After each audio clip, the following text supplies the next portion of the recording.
Hey guys, today we're going to ask the question, can Ripple and Stellar both coexist in today's market? In 2018, I think the answer is yes, and I'll explain why. And on the back end, get into why 2019, 2020 may bring some challenges. I'll give a quick rundown on the differences between Ripple and Stellar and the aims and objectives of each company.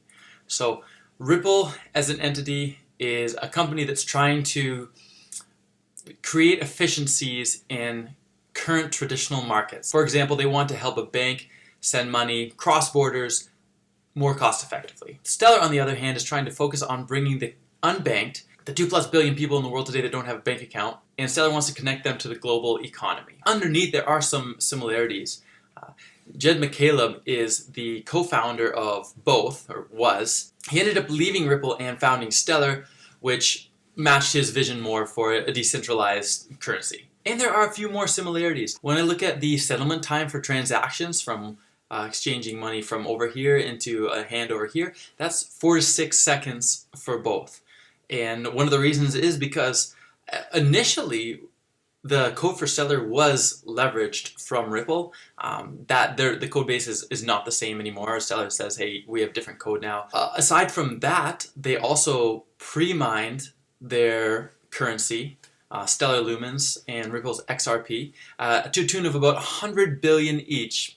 There are some differences with that. Ripple is deflationary. When Ripple's XRPs get used in a transaction, a certain amount of XRP will get just burned, whereas Stellar Lumens is an inflationary currency to a tune of 1% a year. The way that they reach consensus is also different. When I say consensus, I'm talking about who is deciding which transaction should be verified and put onto the blockchain. Ripple has a more centralized proof-of-stake algorithm, whereas Stellar's is more decentralized, which is beneficial. You could argue it's the whole reason cryptocurrencies started in the first place. More differences. Stellar, non-profit. Ripple, profit. Teams. Ripple, ex-bankers, financial institutions.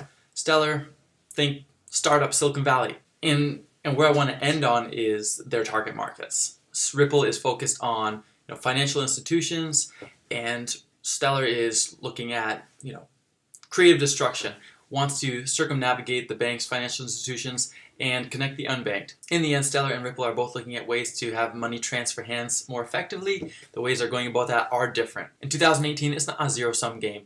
Ripple is going to continue to work with its financial institutions, helping them gain efficiencies and drive down their costs when they're sending money from bank to bank. Stellar is going to continue to try to connect the unbanked and bring them into the global market. They're going to have some specific challenges, and there's another wrinkle which is interesting, that IBM is actually partnered with Stellar.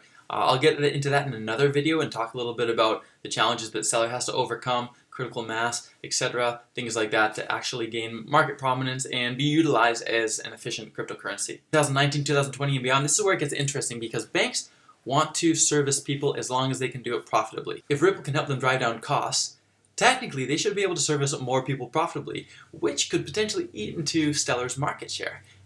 On the other side, Stellar could potentially be eating into banks' market share by people deciding to forego using banks to transfer money. It's a fascinating environment and it's moving very quickly, so stay tuned, subscribe, and I'll see you next time.